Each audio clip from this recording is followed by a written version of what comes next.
Now come inside. The door is open. Good afternoon, sir. My in-law. Sit down. Thank you, sir. This one you came to visit your in-laws just some few days after the wedding. I thought you and your wife are still doing your honeymoon. I was just passing by, so I decided to branch and see my in-laws. That is very thoughtful of you. So how is our beautiful daughter, your wife? She's fine.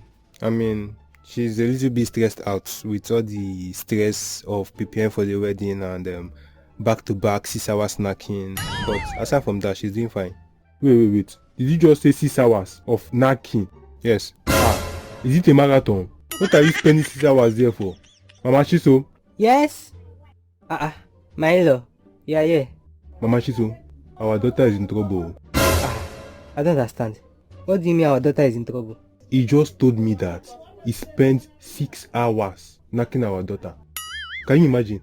This man wants to kill our daughter. 6 hours.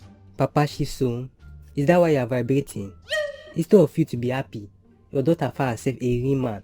Unlike you are here vibrating. What do you mean by that? Am I not a man? Am I not man enough? Real man, my foot. You that cannot even last 2 minutes. But Mama, how have you been coping all these years? I use cucumber.